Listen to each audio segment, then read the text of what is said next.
costs for Thanksgiving way down, but other things, as you noted, have gone up. Beef, coffee, but they're come auto down repairs. Is this a voter perception issue of the economy, or is there more that needs to be done by Republicans on Capitol Hill or done in terms of policy? More than anything else, it's a con job by the Democrats. They're saying, they just have to say, they put out something, say today costs are up. They feed it to the anchors of ABC, CBS, and NBC, and a lot of other, and CNN, and et cetera. And it's like a standard. I'll never forget, they had used a word like manufactured. Do you remember the word manufactured? It's a manufactured economy. Nobody uses that word. Every anchor broke the manufactured. They do exactly what they say. It's such a rigged system. So are you ready? Costs are way down. Gasoline is going to be hitting $2 pretty soon, or around $2. Gasoline is at $2.70 now, and it was at $4.50 under Biden, under Sleepy Joe. When gasoline comes down, when energy comes down, and everybody agrees energy's down, we're drilled, drill, baby, drill. We're going like wild.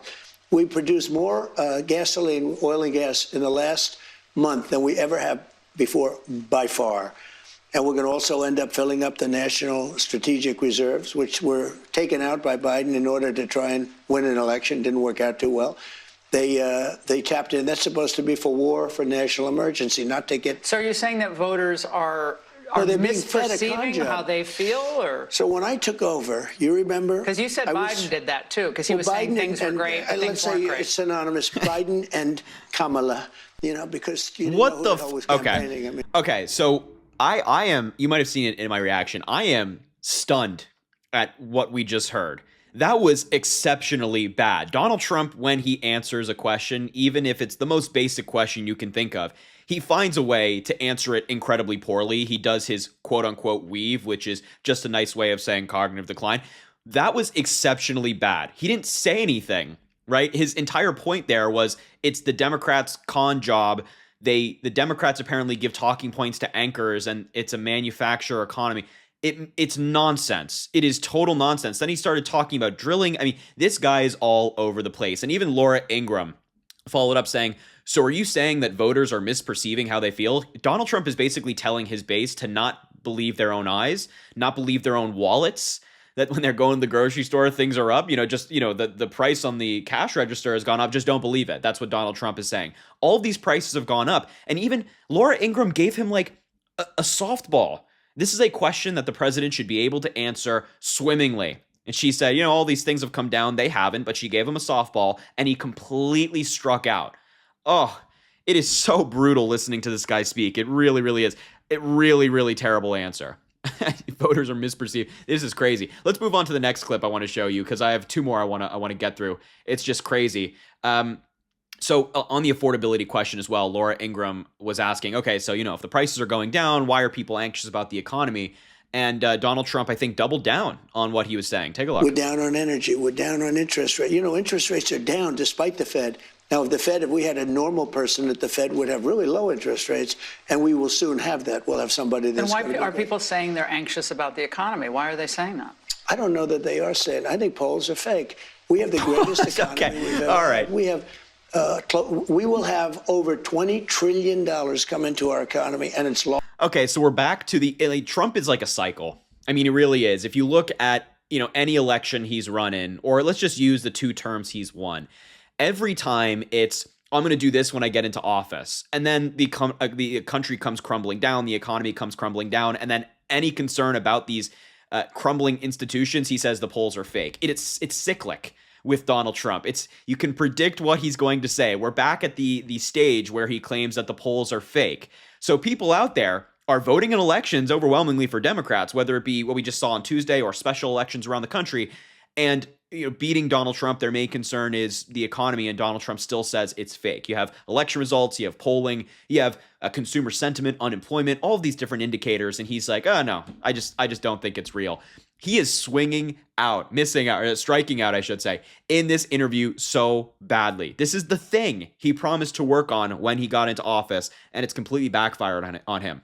Here's another clip where, aside from the affordability thing, Donald Trump is basically giving a middle finger to his base. The main quote I want to get through here is, MAGA was my idea. It was nobody else's idea. I know better than anybody what MAGA wants. So he just gets to set what the conservative agenda is, and he expects people to fall in line, even when the country is very clearly not in a good spot. Mess around with us, I can tell you that. A lot of MAGA folks are not thrilled about this idea of hundreds of thousands of foreign students in the United States. We have about 350,000 Chinese. One point during COVID, you were going to, push to, get them out, but that was pulled back. You've said as many as 600,000 Chinese students could come to the United States. Why, sir, is that a pro-MAGA position when so many American kids want to go to school and there are places not for them, and these universities are getting rich off Chinese money? Sure. I mean, so I just want to point out that the point Laura Ingraham is the point she just made is a really terrible one about having foreign students come to the United States. There's a lot of great arguments in favor of it, but obviously we don't have time to address that all, although I would. But anyway, we'll continue. Never said about China, but we do have a lot of people coming in from China. We always have, China and other countries. We also have a massive system of colleges and universities. And if we were to cut that in half, which perhaps makes some people happy, you would have half the colleges in the United States go out of business. So what? Well, I think that's a big deal. Are they fans you would have the of the historically, United States? Yeah, but you would have, as you know, historically, black colleges and universities would all be out of business. You would have a system of colleges and universities would so go we're down the dependent on tubes. China to keep No, our university not China, system but going? I think it's good to have. I actually think it's good to have outside countries. Look, I want to be able to get along with the world. They're not the French. They're the Chinese. They spy on us. They steal our intellectual property. What, do you think the French are better? Yeah. I mean, really? I don't know. I'll tell you, I'm not so sure. We've had a lot of problems with the French, where we get taxed very unfairly on our technology, where, they put 25% taxes on American products.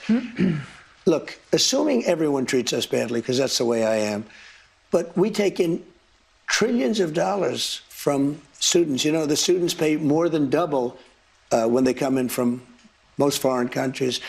I want to see our school system thrive, but at the same time, I know you and I disagree. We're never going to agree on it, but that's okay.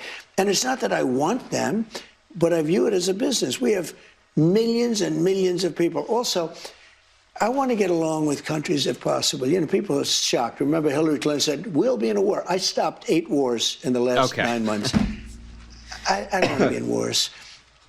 If I am in a war, we're going to win the thing fast, and it'll be violent. But you know what? I don't want to be in wars. But one thing, you don't want to cut half of the people, half of the students from all over the world that are coming into our country, destroy our entire university and college system. I don't want to do that. I wouldn't lose any. And don't forget, MAGA was my idea. MAGA was nobody else's idea. I know what MAGA wants better than anybody else. Wow. And MAGA wants to see our country thrive. Wow, some tension there. Look, Donald Trump in this response has to grapple with the racist monster that he created. And it's not Laura Ingraham by herself. It's kind of like the MAGA ideology where it's, if you're a foreigner, then you're bad. That's what they believe. And Laura Ingraham is peddling that crap right here. And she's saying, well, if you're a foreign student, you shouldn't come in the United States, which would lead a bunch of, as Trump said, a lot of universities to go out of business. It would also hurt the United States on the world stage. It's good to have people receiving an American education and paying double for their education here. That actually helps the country. But Trump has to grapple with this monster that he created. And now they're screaming at him regarding these visas for students, and he's backed into a corner. Either he sinks a bunch of universities, which maybe he will do to preserve himself politically, or he accepts these students into the United States and he pisses off the base. And this is coming after, Marjorie